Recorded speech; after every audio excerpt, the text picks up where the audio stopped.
best way to play the game should also be the most fun and interesting way to play the game. And that is certainly not the case in Total War Warhammer 3 and Total War in general, with some odd exceptions here and there, but by and large, the most efficient way is not really the most fun way. Because we have a huge variety of units, of heroes and lords in something like Warhammer 3, but many times in a campaign you will not be using them. Instead, what is important if you're looking to achieve success is to optimize your campaign situation. Now you could say, well, I just play for fun. I've always struggled with that justification, to be quite honest, and it doesn't really change one of the problems that I do have with it.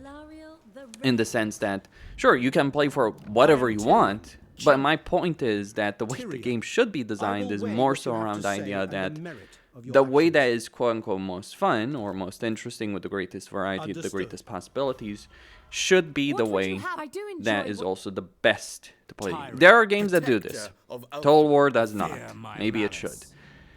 One of the problems is like the game is very front heavy.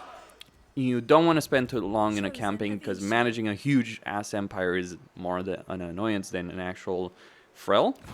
And furthermore, on top of that, there's a lot of focus on early game aggression, short and quick campaigns than it is on longer, more interesting campaigns in the game. That is one of the things that I think should change for Total War. Now, in this particular video, I am going to demonstrate some of the things you need to worry about in a campaign in the early game. And I say demonstration because I am going to use some autoresolve mods just because I'm not interested in fighting any of the battles. I've played this campaign as Alariel multiple times. I know I will not lose any battle in it. Unless I really screw it up. So over here, just gonna take over the settlement. Not even gonna burn it to the ground. Start recruiting archers with light armor. And move on. Like with every campaign that you do play in Warhammer 3, one of the things to worry about is your situation. Alariel's situation is a bit complicated because to the north you've got the Scourge of Khaine, who do have 2 armies beyond the initial one that they start with, so they have quite a few units. Then you have Nakari, who is at war with Crix, and you really don't want to get involved in that war early on if you can avoid it. To the south, Tyrion is battling some Dark Elves, but they're not really going to be an issue. So what you want to do here is you want to take the Phoenix Gate. That's not really the problem. But you also want to do it in such a way that you're sacrificing the least amount of effort to do so. And then once you've gotten it, you want to move on to other fronts and deal with other things in your campaign. One of the things I'm going to do here is going to get Noble, gonna get Plaza, gonna get an Elven Craftsman. I already got a militia camp over here. And my interest is to take Phoenix Gate, then take Safri, then hopefully, potentially, move on Southern Vress. At least in part, take Calador, Terranok, deal with Noctilus, come around here with Alariel. That is the most efficient way of playing this campaign. Of course, this does leave the Phoenix Gate vulnerable to the Dark Elf Raider, so I will actually need to leave behind quite a few forces in order to tackle that. I will also need a secondary army in order to do so. Lord of Fear. Okay, so some trading agreements are established. One of the things you really want to do in a campaign like this is you want to take advantage of diplomacy and declare certain wars or certain factions in order to maximize your gold output. Now, this won't work especially well as Alariel because there's not many factions you have vision with at the moment. But it does work fairly well with many other factions like Castorves, especially with caravans, Khaine with their caravans. You can really maximize the gold output in your campaign if you play your cards right. And that is an important factor to keep in mind during the course of a campaign. And as well as having, of course, a short-term, long-term, and medium-term plan in a campaign. Like, medium term, taking control of Ulthuan. Short term, dealing with Safri, dealing with the Scourge of Khaine, past the Phoenix Gate. That's the goal. We fight for the greater good. So over here, we're just going to loot and occupy that. Yes, we are going to go with that. And I am still waiting for that noble to be recruited. And also, I might, in point of fact, decide to get a secondary lord over here. Guardian of the feet. How can Okay. I, noble? Speak, a dignified visitor. Such a Terranok rare is not treat. really going to be too Well, much I of an will issue, see to so it. I am not concerning myself with them Guardian too of the much. Phoenix Crown. There's no penalty for declaring war on another High Elven faction, so I'm actually going to declare war on Crix over here. Can I offer assistance? Yes. This may sound ridiculous, but it actually ends up working quite well. Noble will be done in a turn. And repair that. Just repair the main settlement building so I can... Well, actually, I don't even need to repair it. Not right now, anyway. There won't be a rebellion that happens here. Alariel doesn't really deal with rebellions. I do have some autoresolve mods just to not fight battles manually. If you're playing completely vanilla, my recommendation is fight every single battle in the early game manually to minimize your casualties. Even battles that show you winning a decisive victory, fight them manually. You will always take more damage in a vanilla autoresolve than you would if you fought those battles manually. Does that sound tedious and boring? Yes, it is. There's no way around that. It is incredibly tedious and frustrating, but it is also the best way to play the game. Okay, so there's an army over there, and I am going to recruit a lord. One of the things you can use very effectively is the load save character system. Some people have an issue with this, to which I reply, you know what? I don't care what issues people have with it. Creative Assembly added it into the game. If you have an issue with the system and someone using the system, take it up with CA. Just gotta say that. It's like complaining about that. Like, what I would recommend, especially for a race at the High Elves, because screw the influence system. Like, I don't like the influence system of the High Elves. It's kind of crap one. One of the things to mention about all of this is like, yes, it does allow you to recruit lords and heroes with good traits that bypass the influence restrictions. This is fine from my perspective. This is fine because the early game of the High Elves can be an annoying piece of crap otherwise. And point of fact, there's many reasons why it is still an annoying piece of crap, regardless of what you do decide to do. We are going to declare war on the Skullcrag and get a deal with Helfarian. So now the gate is mine. That does not mean I'm done with it, because I do also need to hold the gate. I've dealt with 2 out of 3 armies that the Dark Elves did have over there. There's still 1 other army. And that's the thing. You should always, like, use a mod like Toggle Fog War to know what everyone starts with. Don't use it to cheat. That's just cheap. But use it to plan your campaign. So I know there's 3 armies of the Scourge of Khaine. I know that the 3rd army, if I leave the Phoenix Gate undefended, is going to attack me. So because of that particular situation, I am in a position myself where I do have to contend with that. I don't want to move north. Like, I could defeat Nakari, I could deal with that. That is not the problem. The problem is it's really not worth my freaking time to do so. So I'm just gonna take these archers, and Alariel is just gonna force march. Just march over here. So these archers are gonna stay with him. And hopefully between the garrison and the units there should be sufficient.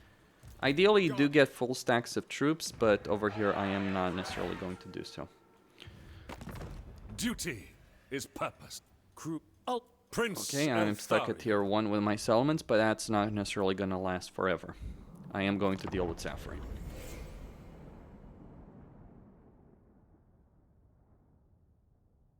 So the inner part of Ulthuan has been cleansed, and now I just recruit more archers over here while moving that army of 6 archers and the prince to take the hold the Phoenix Gate. Between the garrison and the units, they will be able to do so. Is it a waste of resources? Absolutely. But sometimes you just got to pay these prices to protect the flank.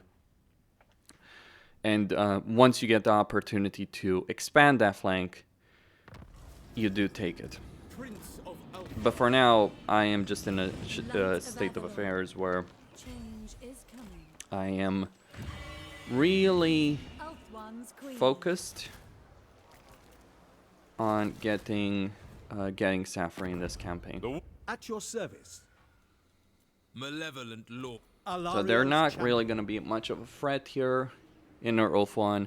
One of the downsides in Alariel's campaign is that she does need to control all of Ulthuan. It's not too bad when you only have like inner Ulthuan under High Elven control, because it's like only one control, 3% construction cost, 2% income, but still. And she does get free influence in her settlements. So know your strengths plate. Also that growth and control that she gives temporarily.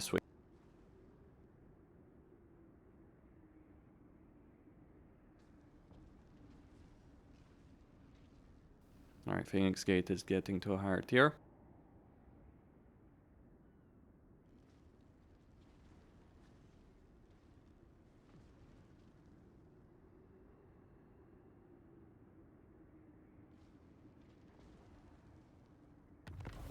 It shall come to pass. And night time to go towards Saffron. Should be enough, you know.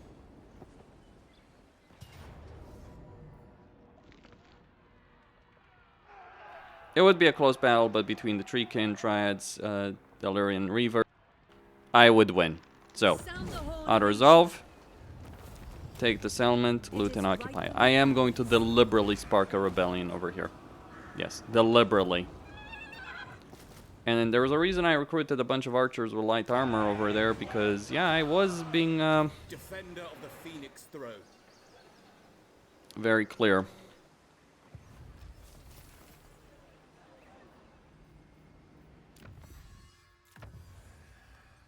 Because Safari doesn't have a barrack, so I will only be able to recruit regular State your case quickly, for countless in my father.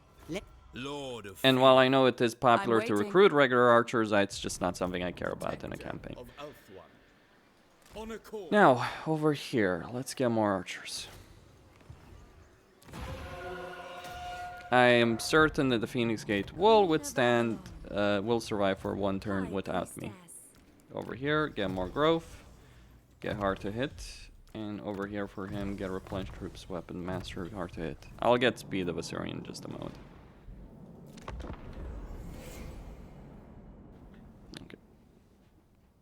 At least Tyrion is not going to declare war on Safari, which he usually does. But sometimes you can find yourself in a situation where your partners, quote-unquote, your AI partners, take territory from a faction you just spent a lot of resources defeating, and that is not really fun. By the way, this is a key point about why casualty replenishment is so important. Casualty replenishment allows you to go from battle to battle to battle. But here's the thing. Some people want to argue that reducing casualty replenishment would change that dynamic. No, it would not. Like, this is what I mean about, like, the most fun and efficient, the most fun way should be the most efficient way. When you reduce casualty replenishment in a game like this is not like Stellaris or any crap like that. I don't even give a shit about Bethesda games personally. Or sorry, Paradox games. Yeah, that's how little I care about them. Like, it mix them up as companies. Here in this game, if you reduce casualty replenishment, then make no mistake, there are factions with poor casualty replenishment. All you really achieve is force the player to fight a lot more battles manually and fight in such a way, not just fight them a lot more manually, but fight them in such a way that you are minimizing the casualties that you are taking from the battles you are fighting. Now, if people think that's fine, go ahead. Now, I'm not arguing that battles shouldn't be fought. That's not my point.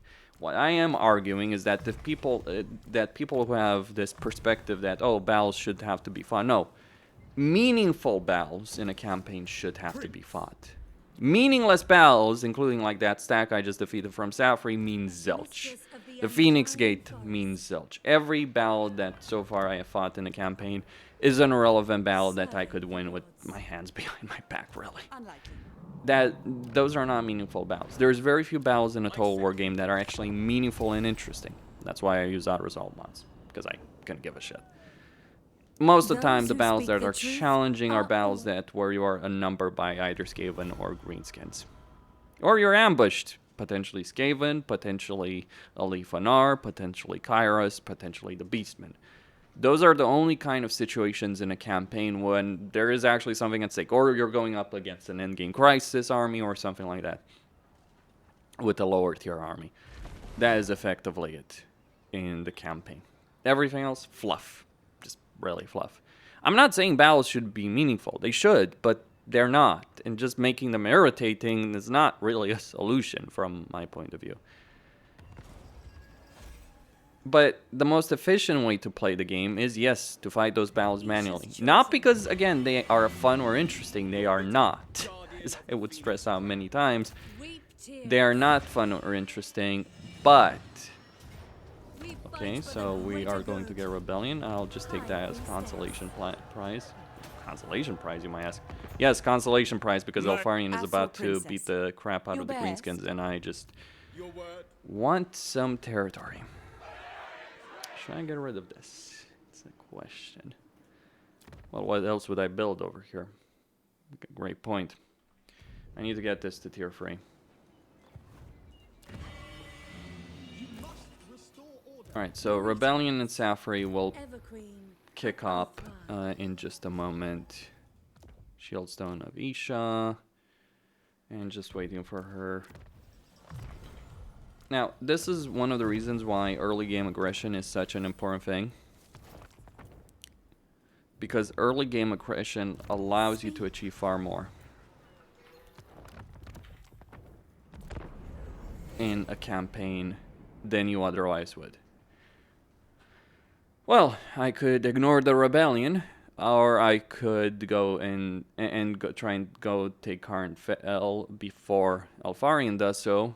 Problem is, I likely would fail, or I could deal with the rebellion, get a bit of influence, get some money, just achieve more.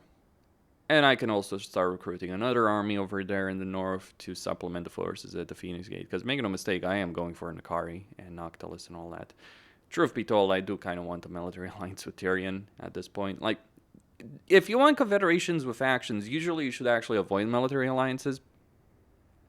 Because apparently they count... Isha is with me. They count against confederations, but...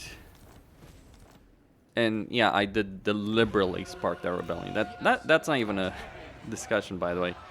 Okay, so what do I have? Let's get Entrepreneur over here and start getting more troops. And also, let's just deal with that rebellion over there. To battle. Unhand us! Yes, I did spark the rebellion deliberately because it is going to be more gold. Driving back the dark. And I didn't necessarily want to reduce the You settlement called? You may level approach. of certain Can I offer locations as assistance? much. Kotik, I don't care Your about them. decree. True magic. Okay. So now you can see that I'm starting... For action. You know what? I could do something here. Onward. I could be a really Ready sneaky to attack. SOB. Scholar supreme. Draw the Dark Elves to Poet's attack disciple. by Allowing using the evergreen. ambush stance. Oh yes, we're going there. State your case. The war. At your serve. I'm waiting. We are going down that path. We are going down that rabbit hole. The defense of Ivres. Ask Lady of Ulthuan. Prince Eltharion.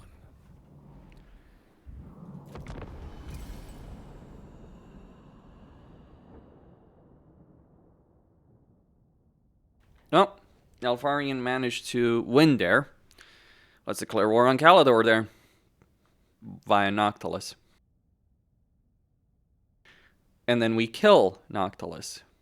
Now, the ambush that I'm setting up there at the Phoenix Gate, maybe I should have done that earlier, really. And there maybe wasn't a full stack of Dark Elves. But with that lovely, lovely ambush, it's like the Scourge of Khaine might just decide to try their luck against the Phoenix Gate, which would be an ideal scenario for me. They likely would have done it earlier in the campaign had I set it up earlier. See, you can play defensive on certain fronts in your campaign, maybe you want to. If you have a full stack, though, of troops, you should be using that full stack in offensive operations against your enemies. No glory. Okay, The decadent so paradise of you Ulthuan get... shall burn. Who is he at war with? Duty is purpose. Is Calidor at war At with your anyone service. else? Flotilla.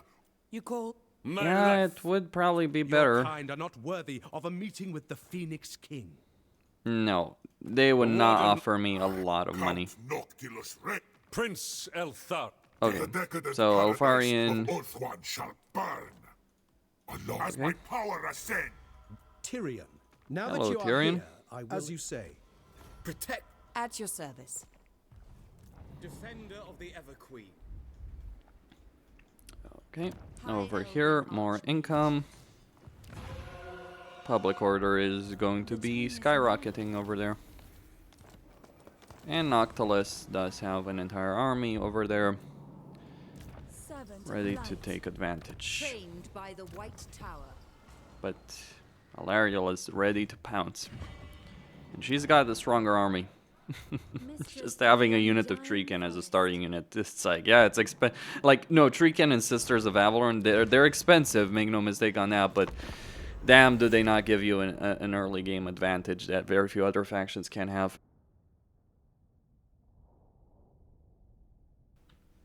And using those advantages in a campaign is really all it is about.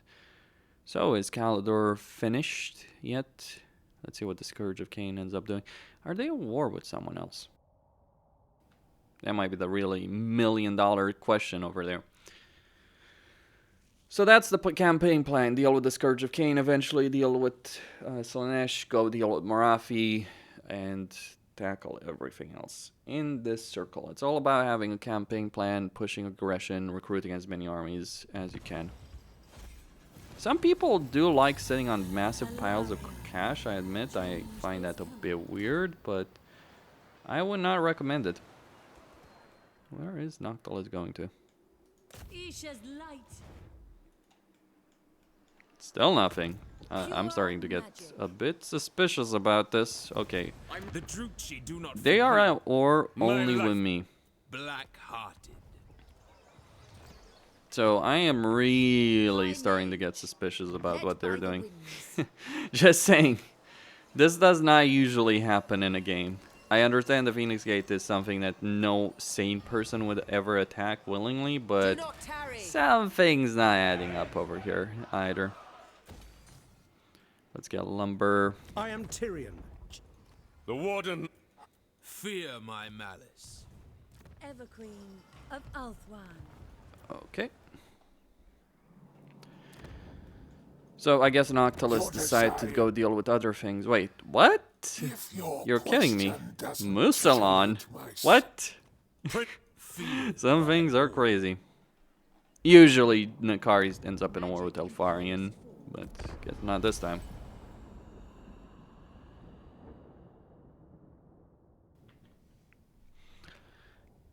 Things happen in a campaign that you did not necessarily expect, but they do happen.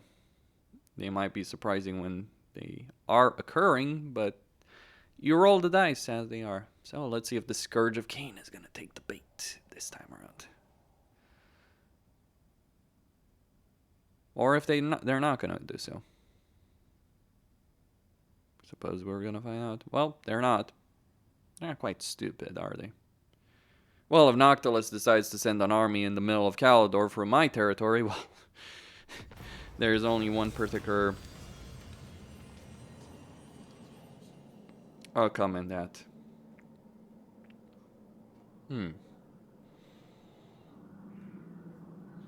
Valerian Horsemasters, yeah, let's go with that.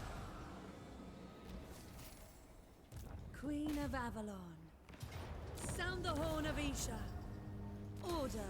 In this case, I am just going to take Calidor, as it were. Master of magic. Alright, so it's got a bit of gold.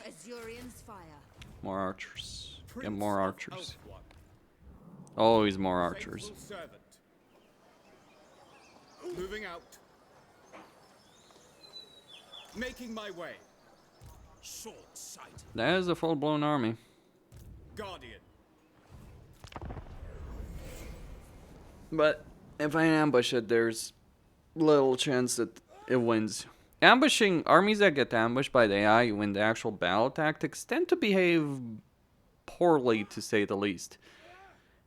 I can't necessarily explain it. Like, I guess they're trying to run, but they're not really running either from off the map. They're just like moving off the map. It's bizarre. So yeah, if I ambush them, it would not necessarily be an ideal outcome here, but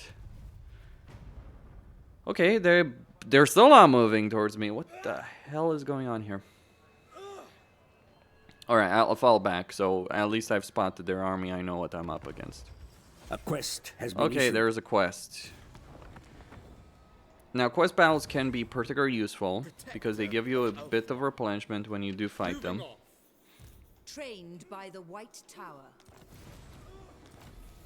But in this case, maybe the quest battle is not necessarily the most ideal outcome, because it is a kind of harsh quest battle that would actually cost a lot of resources to win. Radiant. Let me show you what I'm talking about. So, where is it? Not the Helm of Discord. There it is, the Star of Avalorn. And you can see that it's a pretty powerful army. Alariel the Everqueen. Now, I'd win, but damn. Autoresolve can be ridiculous sometimes. Leads us. Have your Dawn's hope. I will. A senseless. We fight And for Vampire the Coast greater Army. good. Being Vampire Coast Army. You forfeit your freedom. Ulthuan's queen. Such as it is. Alariel, Everqueen. Lakai Isha.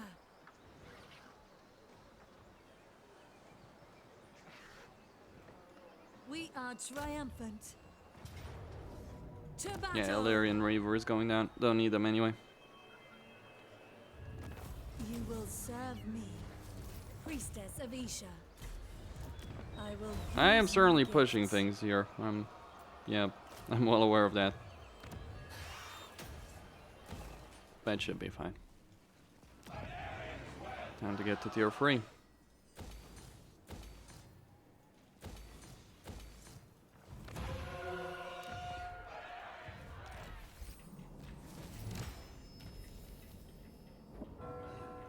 Welcome. And time to start unlocking Alariel's significant level of power, Servant of Isha. Oh yes, we are going there. Get full Servant of Isha.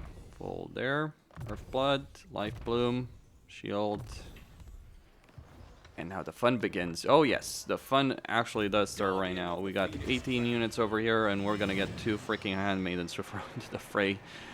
This is gonna be interesting. Okay, so I got one with the entrepreneur, so let's just do that. Yes, using the load character system to bypass the freaking mechanic, because screw the mechanic. Get some handmaidens over here in the fray. It's kind of downside actually. Okay, so one of the things you want to do is get Diplomat of the Everqueen over here, Everqueen and of more. Ulthuan. Men's affairs. Let's invest in a long term. Speed of Assyrian, Blade Master. You play with what you got. Casualty replenishment in this case. Handmaidens recruited, and the powerhouse is starting to get into order. So I still don't have a lot of territory. Well, I still don't have a lot of territory in this campaign, and yeah, I am going crazy with some of the things I'm pulling off over here. Knight of Avalon. Point of fact, let's just get these guys, get rid of barracks because I don't need it, I am Tyrion. and let's May see we about both Everest. serve Ulthuan unto our... Ready the Reaver. Would have liked to have taken some territory from Alfarian,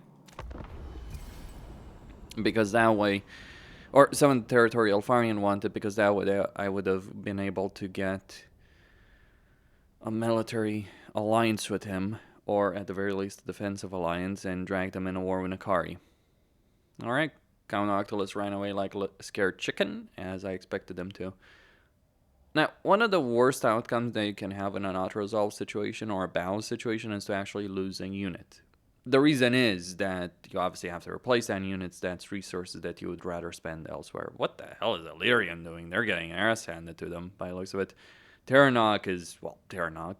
It's kind of weird we have this war between Illyrian and Terranok as the beginning of the campaign, but so be it.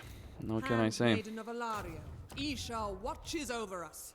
And now I am going to recruit even more units. I'm gonna wait for Alariel to get in position, or maybe take the risk, with just the units I have. Defender of the Phoenix Throne. Magic in purest form. Alariel, Evergreen. Timing, possibilities, taking advantage of them. Sound the horn of Isha. Order is restored. Get rid of another barracks. Just what can I say? Get another handmaiden. This time I'll actually recruit it properly.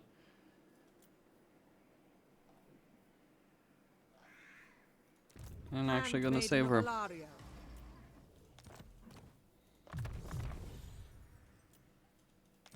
Yep.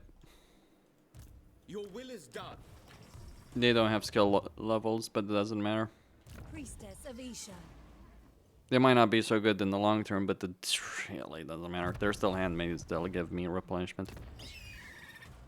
Discreet. We want missile resistance, and for him, we want foe seeker.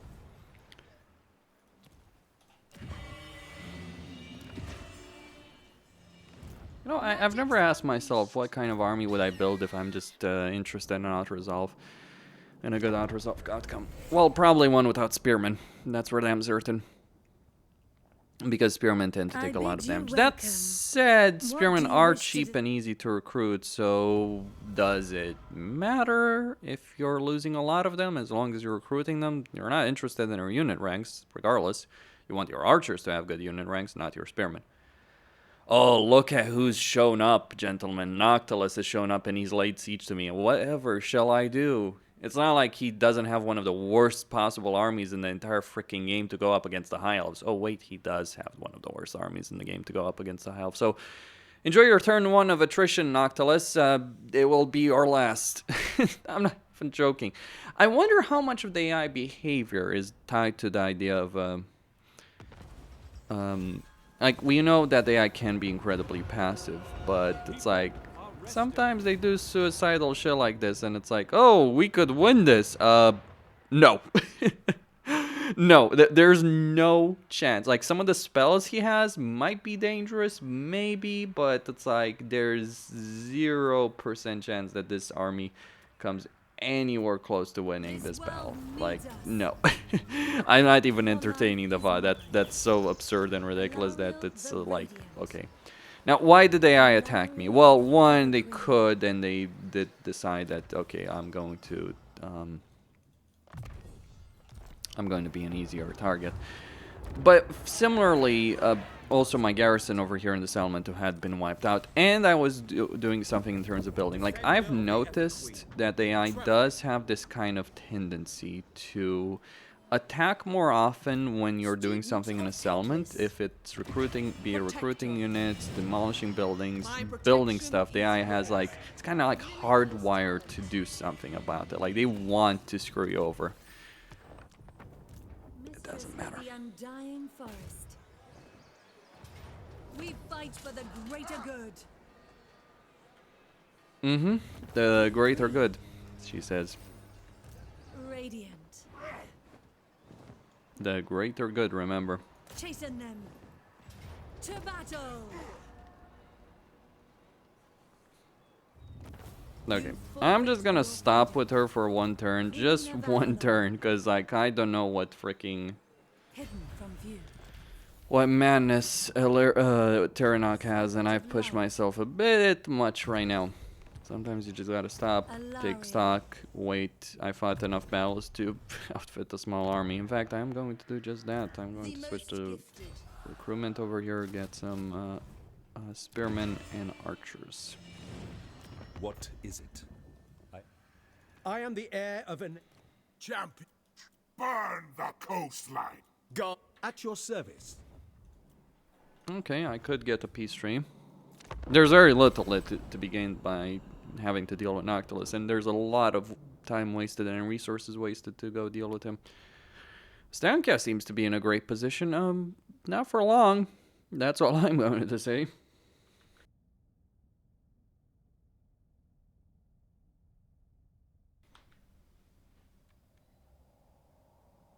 I might just throw 2 entire armies and the problem of Nakari. Although it depends on how I find Nakari, because Ilfarian might just wipe Nakari out for me. Could happen. What are these guys doing? It's like they've been sitting on their fucking throne for a long ass time. They know. Like, the AI can't bypass it, but the AI knows. Like, that's the only reasonable explanation I can find over here for what is happening. This is bullshit. Okay, fine. Let me say this much. If they attack out of the settlement with the army they have, they get annihilated. If I fight them in a manual battle in a siege, they get annihilated. It doesn't matter. Dark Elf settlements in particular have several blind spots. Now that's a High Elf settlement layout, but it doesn't matter again. It still doesn't matter. Let me just look at the map and I'll tell you exactly what would happen. Just to go over this. Come on. Load the tough game. Okay, so in this kind of layout, you see these 2 walls. Okay, there's plenty of towers here, right, that can do a damage. You just park your army in, like, here. You start over here, or you start over here, and you eliminate the units on the next to the towers that you want to take out. Or you invoke fucking Vol and just destroy the towers. Not a big deal. And this is like one of the worst siege maps. Like, one of the worst. There's another one that's even worse. Like, it's kind of like a circle of a map. Where the AI can just shoot you from, like, regardless of how you approach. This is not it. This is easier. Yeah, the brilliant new sieges that we do have in the game. Okay, 1 turn until we get 2 more there. I can't believe I actually wasted so much time this campaign hoping that they would actually fall into that trap. You have 1 minute. Hurry up. The Warden of Tor. Alariel's champion. Speak.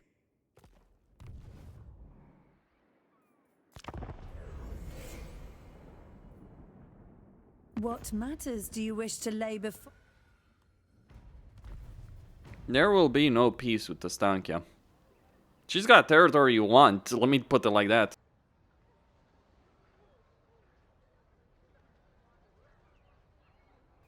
But you might ask, well, what about Morathi? What about Morathi? We'll kill her too.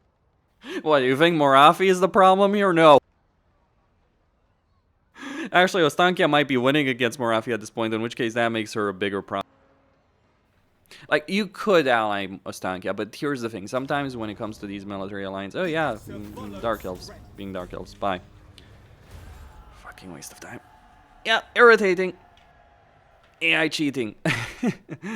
Oh boy. Yeah, like they knew I had set up an ambush for them. They knew, they just had to know. They couldn't bypass the ambush mechanic. They don't have that kind of level of bullshittery, but so they just sat on their ass doing nothing. You gotta love when the AI wants you to attack in a siege. It's kind of like, if I had fought that siege manually, I actually would genuinely, and I'm not bullshitting on this subject at all, I would have genuinely taken far fewer casualties than if I had if I had fought an actual field battle against them. Why? Because it is very possible to go into a siege and take minimal casualties whatsoever, especially with a ranged army. That is simply a reality there. What do I want? I guess I want trade advancements, right? Yep. Problem is, what do I want and what I can do are 2 different things. But Noctilus is willing enough to get me. Okay, time to invest in some diplomacy benefits here.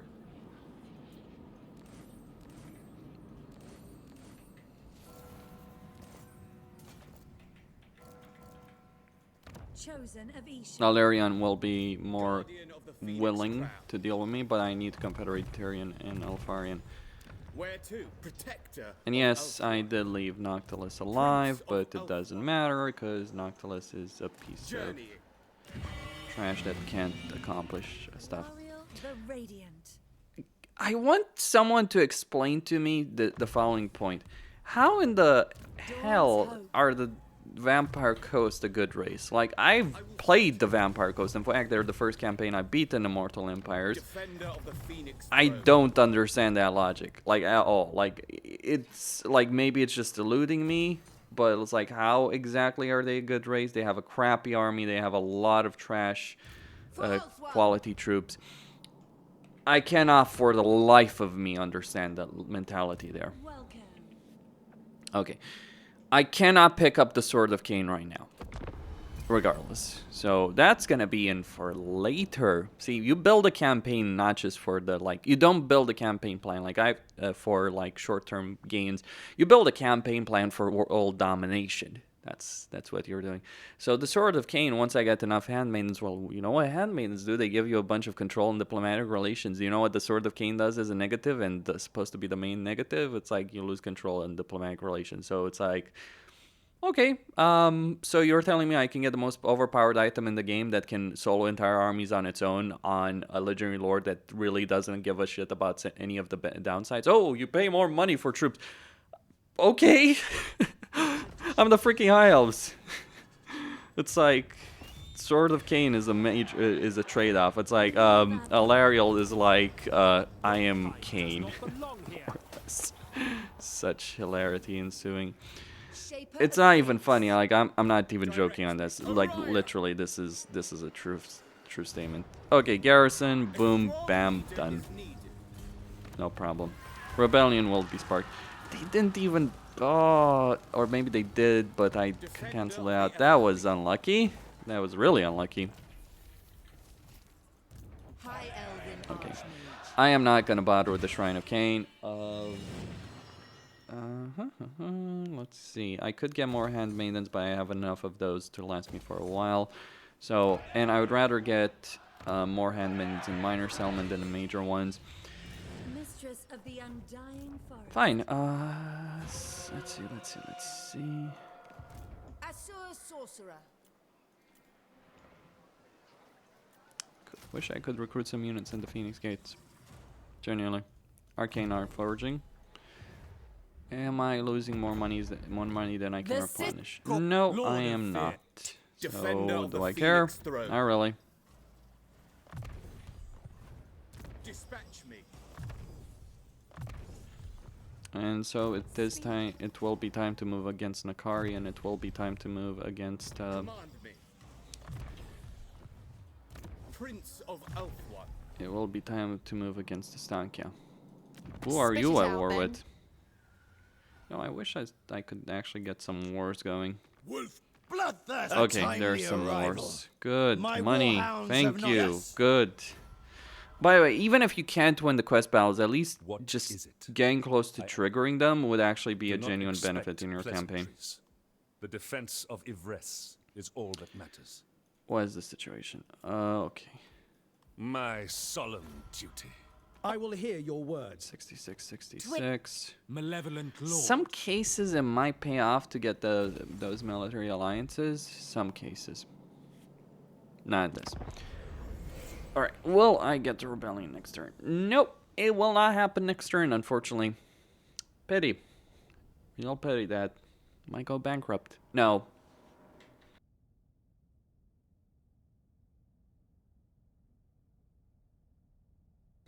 No, I will not.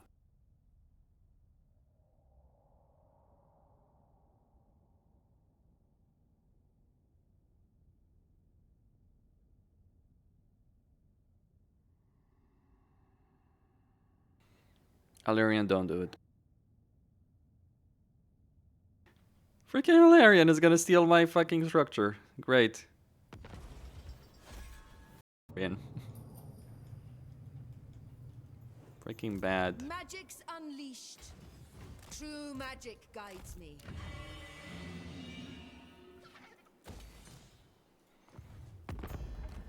Gallabeth, noble born. Who calls? Well, I suppose I might as well I've get little time for talking, but much time. No problem. Fear my malice. Let's see what Hilarion ends up doing. The Ever Queen. Under her protection. Okay, the money is okay. Light of Avalon. Sail. Right. Sail indeed. Lord of Spirits, I see. Itching. No war, no war. I've been looking forward. Norland. Gullible fools. Not great luck. Prince of Ulthuan. Do I declare war on Akari this turn? Gather. Make my life a bit easier. For soul. Count Noctilus reigns. It is the only option that I'm seeing right now. Noska. I could declare war on Morathi, but war on Morathi and Estancia at the same time, and I'm not sure I'm hardcore enough for that one. Spit. Take what? Yes. Whichever woeful deity protects you. Norland. It ends here. It's done. Gullible There we go. fools.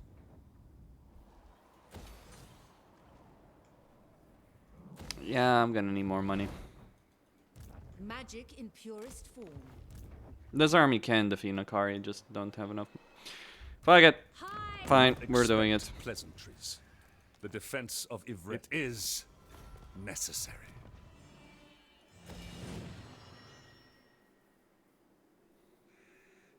Not enough money for both of those, but we're doing it.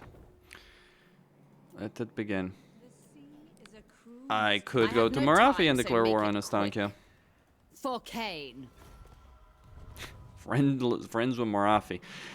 Of all the things, the Dark Elves and High Elves hate each other the most of any race in any campaign. That's not even an exaggeration. I think the only highest aversion is between Grom and... okay, so my second army will deal with that. The only higher aversion is between Grom and Elfarion. That would be a... You seriously screwing me over there, Morathi. Fine, we're doing this. Okay, no problem. We will do this. Maybe I can trade one of the damn gates to Illyrian and get the settlement that they're about to take over there in the campaign. Possibly. Yep, Illyrian did that. Not unexpected, very much expected, actually. Now we just need to deal with Akari, unify all of Ulthuan. That's the objective here. What is your campaign objective? I bring What is Azurian's your- fire. What is your goal in life? Ready yourselves.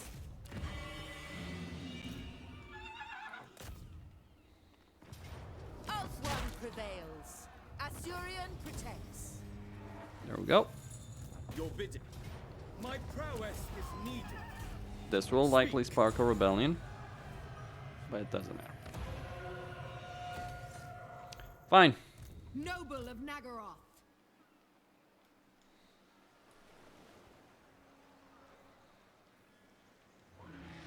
An archmage is accustomed to victory. Denied.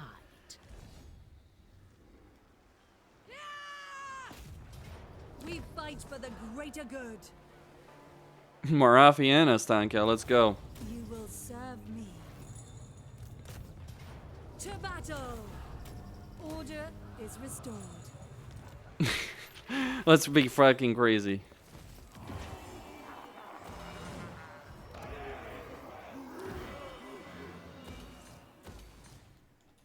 Right. Let's do it. Ulthuan's queen. Madness has come to this earth, and we will be Serving the gods. greenskins too. So Not one Oh, rupee on Jesus. Nagaroth. The This Shadow is Crown weighs not heavily. exactly and what the I end signed up for. justifies- Yes? Alright, Norland My Peace hand Treaty, hovers fair as you enough. say, sir. Duty is I trust that you too are pledged to safeguard my life for Tor Ivres.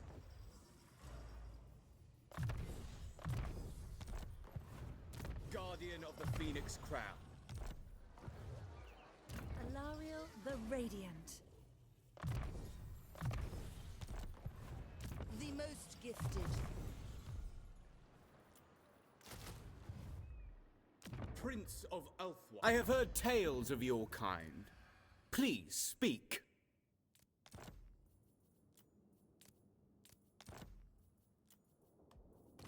The sisters. Who calls? Fine. It's just a cost in terms of construction. It is an annoying thing to lose out, but should we declare war on Illyrian? I would. At this point, that would look very tempting.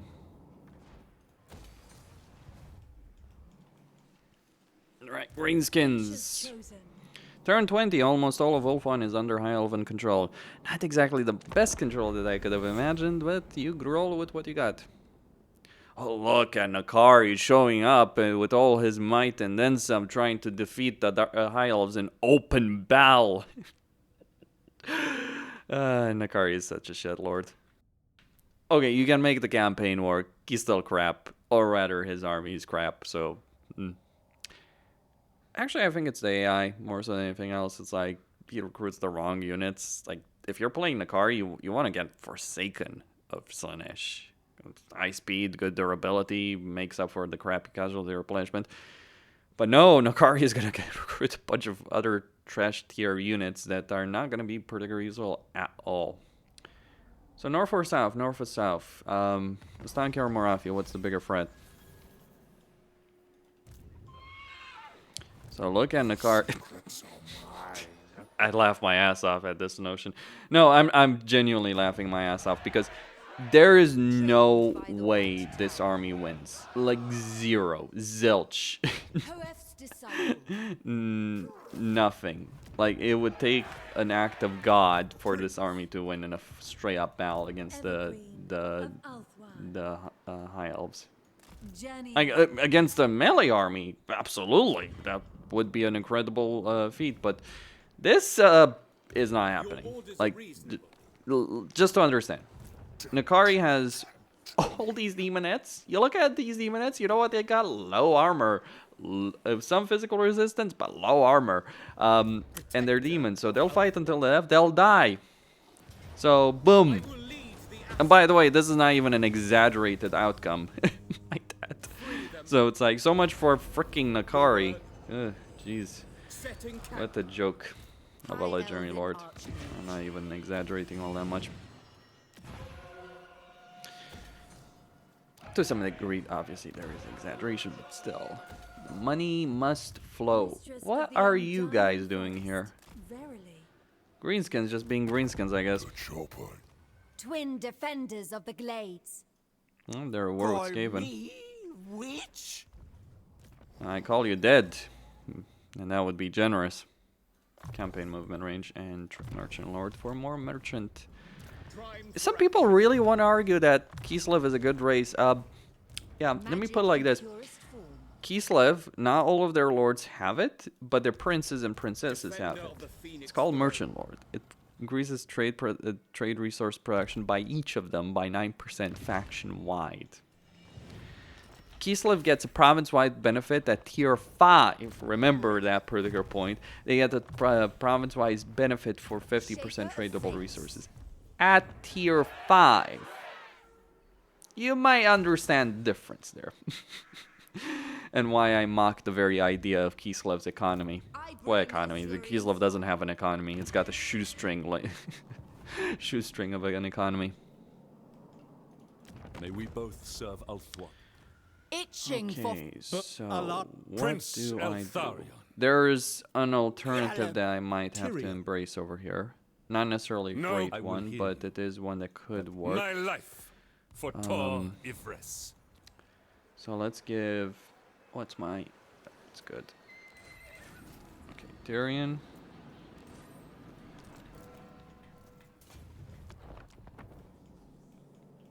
Okay. If what you seek is for the... Serene Nestra. Tiles might be one of the few cases in the game where actually forming military alliances would work out for a bit better. So yeah, Nakari did a whoopsie over there and got her ass handed to her. It. I think it is probably the most appropriate way to describe Nakari. The thing. It's like a thing that you don't want to think too hard about because it's like so freaking horrific. Demons in Warhammer are not people. I know you might think they are people. They are not people. They're eldritch monstrosities that would make Cthulhu scream in terror. Well, maybe the bloodletters. They just want blood. All the others, it's best not to think too much about the nerdlings, let's put it like that. You know, you gotta wonder about the writers of Games Workshop. How do they come up with all this stuff? I really do wonder sometimes. Okay, so he's at war over there. Big freaking deal. We are the gods. Sound the horn of Isha. Let's just sack it. Steal from the orthodoxy. For Avalon. This world needs us.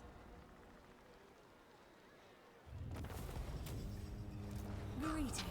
I wish I could The take it. greater good. You got a merchant lord. Ethia. Rise. That may not have ended the best possible way. Your will is done. Trained by the white. Okay, let's lay siege. So much for High mage. Destiny lies there. A dignified visitor. Such a rare treat. Welcome. you want an arm and a leg for that one, don't you? Duty. I will consider any for the fallen. Alright, there we go. Prince, speak quick. As expected. Got my confederation going. Oh, heed my hexes. One down. Elthari. You know, sometimes I will wonder about Telfarian sanity. Sometimes. Hesitation is unacceptable. Considering the crap he recruits on a regular basis in a campaign. I understand why he recruits the freaking...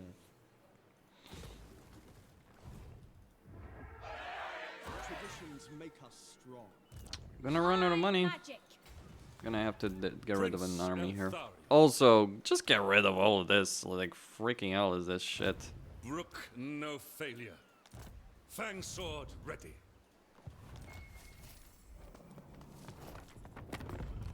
King Lewin Leoncoeur. Hello, Lewin. I am Thanks for the King money. Leoncoeur. Much appreciated. Much obliged. Spirits, I see. Master of high magic. Most astute.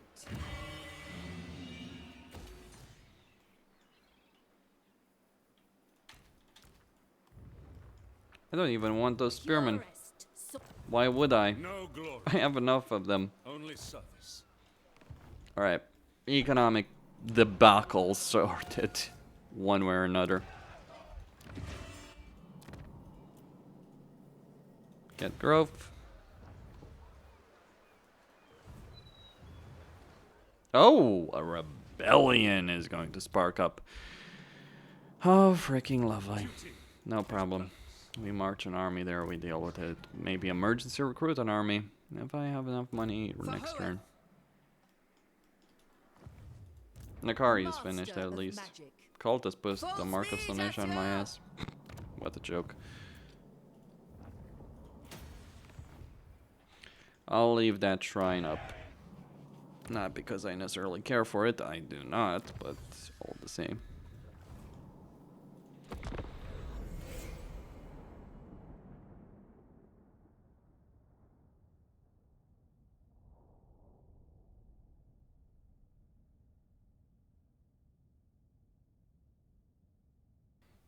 Maybe some emergency recruitment of regiments renowned archer spearmen. Take these two settlements, use the money, get another rebellion, send Elfarian to help in the north. Gotta deal with what you gotta deal. Turning your armies around to deal with a rebellion is one of the worst possible decisions you can make in a campaign. You always want to keep your armies moving forward. Even if all of your territory ends up being ransacked behind, you actually end up wasting more by having to turn around. Now, that's not to argue. Yes, I will accept that. That is not to argue that there isn't any intrinsic value in, you know, that's not to say that you should just give up your territory. That's not what I'm saying at all. You want to obviously protect it, but how you protect it is by being clever with your campaign plans Annihilate them. in such a way that Magic guide us. High Elven Archmage. Okay. Master Mage. We will get the rebellion next turn there.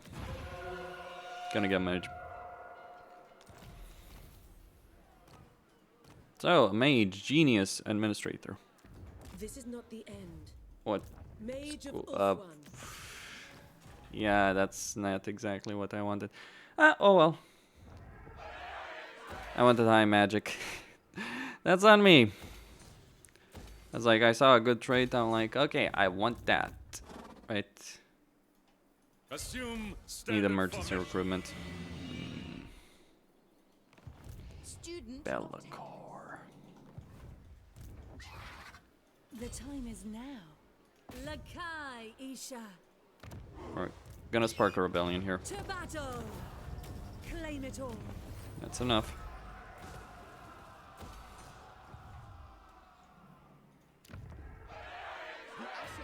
Alright, over here, let's see what princes we have. Elusive, I don't quite have enough. So we will... Oh, I don't quite have enough either. Okay. One of the things you can do is if you're struggling for... if you are struggling for the sake of not having enough influence, which you certainly won't at the beginning of your campaign, Lore of Light. Let's see if we can find Lore of Magic. There we go. Can get an Archmage with really killed. It works. Shocking. Guardian. Queen of Avalon. See, it's not like there aren't. It's not like limiting. Exorcism. It's not like limiting influence early on in the campaign has any actual genuine impact. It's just like a frustration aspect. Would I have achieved as much if I didn't have this prince with the upkeep benefit? Maybe not, but at the same time, he kind of ended up wasting a lot of his time in the campaign because I was a bit too passive with him. Yeah, broke my own rules. I didn't necessarily think that the Dark Elves would just sit on their ass all the time, expect me to come to them, but I guess I should have expected that once I got the Phoenix Gate Garrison. I probably don't attack the Phoenix Gate Garrison unless they know they're gonna win. Alright, that's enough. There's a sea treasure there that I'm going to deal with. There's another rebellion that I'm going to deal with. Benefits I'm going to get in this campaign. Okay, let's get there. Deal with the rebellion. Oh, Crix has come back from the dead. How wonderful. All of Ulthuan is almost under my control. Okay, Morathi, you win. Take pleasure in the fact that you have prevailed for once. That's why I wanted to avoid that.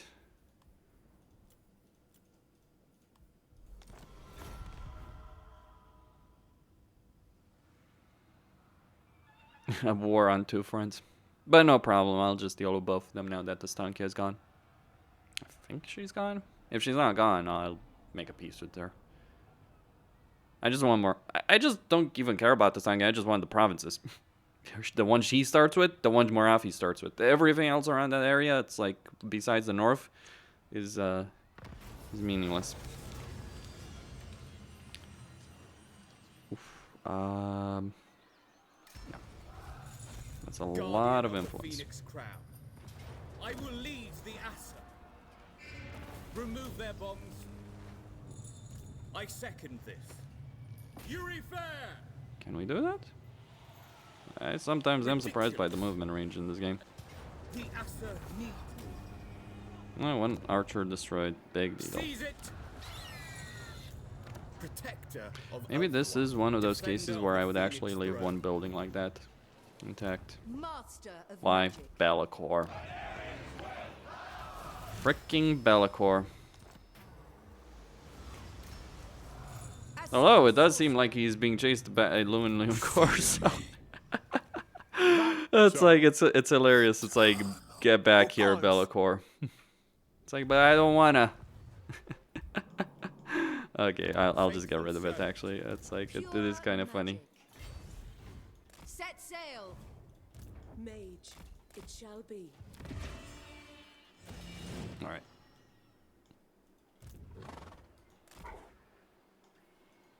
Limitless talent. So what now? My life for Dealt with Tor everything I could, right? Campaign is won. Pretty much.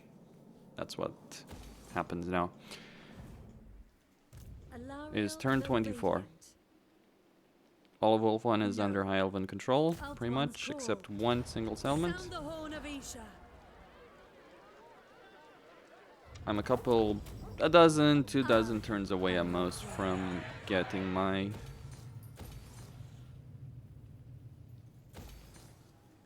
Okay. Is the stack still around? No. Thankfully. The Empire. Would not have wanted to deal with the complication there. approach and Right. Look. I must taste flesh. Okay. More archers.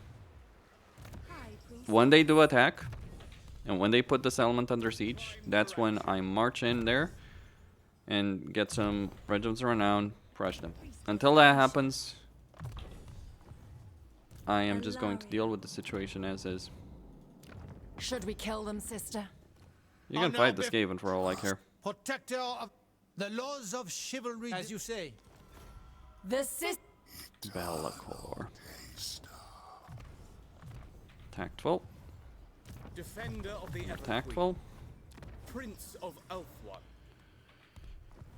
Okay. So Lothlorien will deal with that. Maybe I'll deal with Bellicor. Maybe I should take both of my armies and go beat the crap out of Bellicor. That would be a strategy. Marafi is here. She's not gonna win. These are gold ranked units. It's like, good luck, is all I'm gonna say. And I'm just very close to getting a regiment renown. If I really wanted to beat the shit out of Marafi without any effort, it's like, I'd just get those regiments renown, and that would be it. Slaughter the sheep. Whole world's gonna be drums. Yeah, whole world. A tiny corner cell in Tor of Res, assuming Alfarian even decides to take you alive. Imagine capturing Grom and starving him into submission. He probably wouldn't even die from that, would he? Guy's a freak of freaking bloody nature. He's got troll meat growing his guts. I don't think he can starve to death, can he? That's the crazy shit about Grom. Like, how do you kill Grom? It's like, oh, you gotta decapitate him, I suppose. That probably would work. Yeah, it's, some things about the lore, when you think about the like implications of it, are pretty crazy. Alright, Marafi. Where are you at? You know what I'm gonna do? I might finally get that freaking ambush that I wanted. Speak. Asa. Attack. That would be hilarious. Ambushing Marafi. Archmage. As for here, well, there's still a What mage. do you require? But a mage can Seeking a outpace my army, trial. so... Moving. Guardian of the Phoenix Crown. That would be it. Okay, when you're in this kind of situation... No. failure is Just go at the settlement again and again until you get the result you want. Yeah, I'll take that. Tor Ivres. Or not even lose a unit, by the way. But in this case, I just don't give a shit. The Warden of Tor Ivres. Armies are disposable. Is the siege begun? Yes, it has. Let's see what we got. If this is enough, I'll do it. If it's not enough, yeah, regiments run out. Yep, it was enough as expected. High magic. So much for the mighty siege. Scholar supreme. Disband the army, we got work to do. More important shit. And now all of Ulthuan is under High Elven control. Marafi is about to get annihilated. Bellicor is about to be annihilated. Alfarian is about to build a massive army and conquer the world with it. Might want to reskill him though. No glory. Only sons.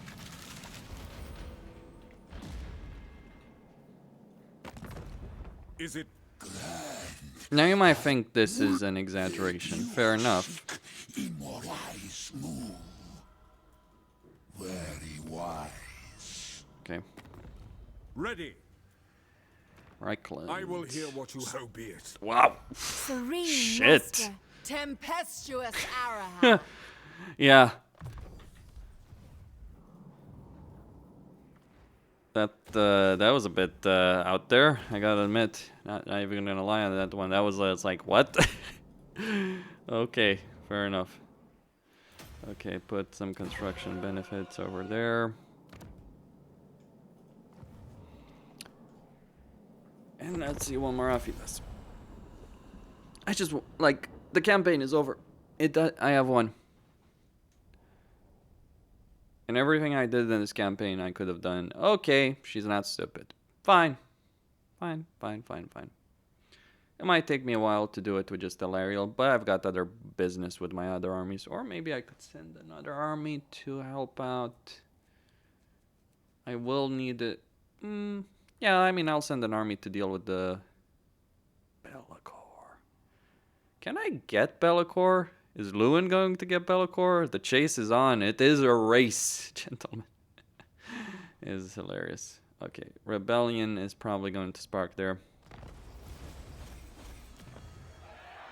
That's why I'm gonna get the Promenade. I bring Azurian's fire.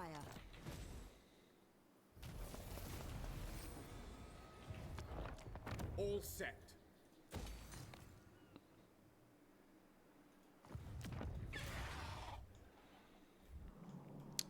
Okay. Right here, we start going to deal with Be'lakor. Trained by the White Tower. Sail on! Not enough of movement one range, rip. Ladriel, grant me your sight. There is one thing I can do. The most gifted. Row at your... Do you wish the lady's favor? Very well. And now he can't run. Nor can I. We gotta fight. But True magic. at least his army is trapped. And then Lewin attacks is game over. Remain vigilant. Understood. Got those resources up and running. Dawn's hope. And that would okay, let's look at the settlement and I'll explain what would happen in a siege here.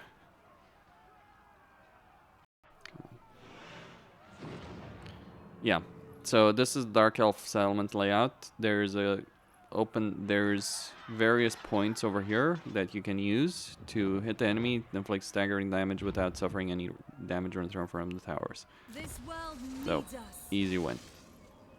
With minimal damage. In point of fact, the damage I've taken here would actually be higher than the actual battle. Order rules here. That Light isn't of an Avalon. exaggeration. And people wonder why I bother with why I hate siege battles. It's like, yeah, they're crap. There's only like a couple of settlement types that make it not impossible, because it's always still possible, but far more difficult to pull that crap off. So, when you're dealing with those kind of settlement layout types, okay, let's get military advancements Mark II. Let's do that. Let's get that library. When you're dealing with those kind of settlements, you are going to take some damage, but even then, like, you can genuinely win siege battles with minimal losses against any enemy in any situation. They can have 40 troops between the garrison and the actual army inside the settlement. It does not matter. I'm not even exaggerating. Skymaster maybe? Or Militia Master. Melee defense. Yeah, I suppose that's one thing that would work. Mistress of the undying forest.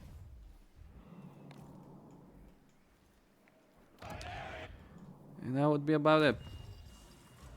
Let's take a look at some statistics. Current war, current turn, 20, okay. Total battles fought, 39. Battles fought personally, 0. And I only lost one battle in a siege. that would be it.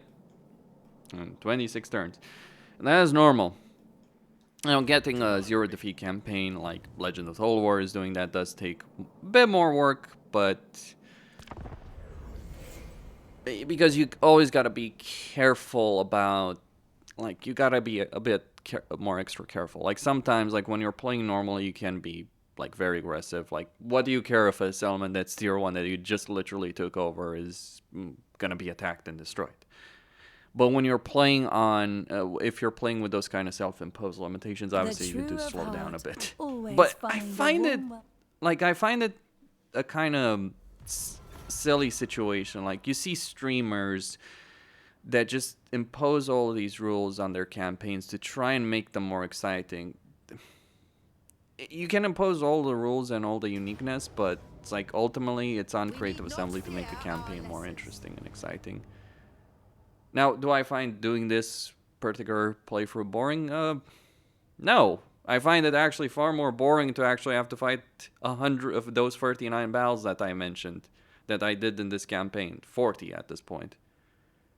Because, let me just give you an idea, so people understand of what I'm talking about here when I mention those 40 battles.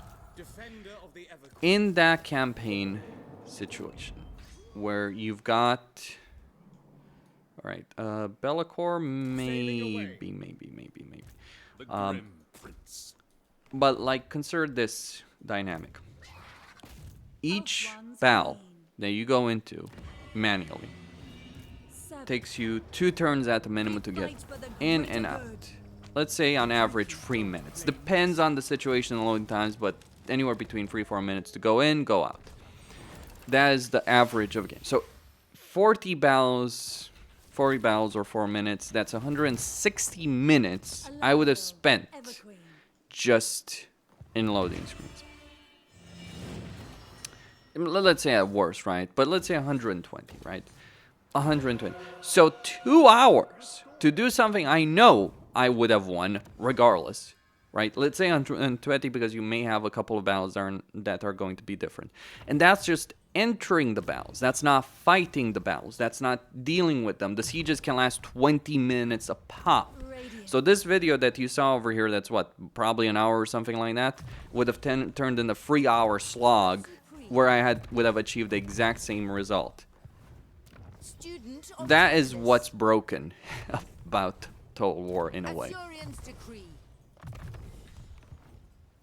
Now, you can avoid this, sure, but it's like, people talk, like, a lot of modders, a lot of focus is like, autoresolve being too generous. No, autoresolve is crap, as it is by vanilla. If anything, it's not too generous. Some people really want to impose those rules, like in Pharaoh, we had this idea where, like, certain people were, like, there was the idea, oh, you have to fight every man battle. There's nothing at all interesting about having to fight every battle. The only interesting battle, like, I'm quite serious, the only interesting battle that I had in this entire campaign and situation, there was only 2. One potentially against Morathi, which was ruined by the fact that it ended up being a siege battle, which I would have won with my hands tied behind my back, and the only one against Nakari over here.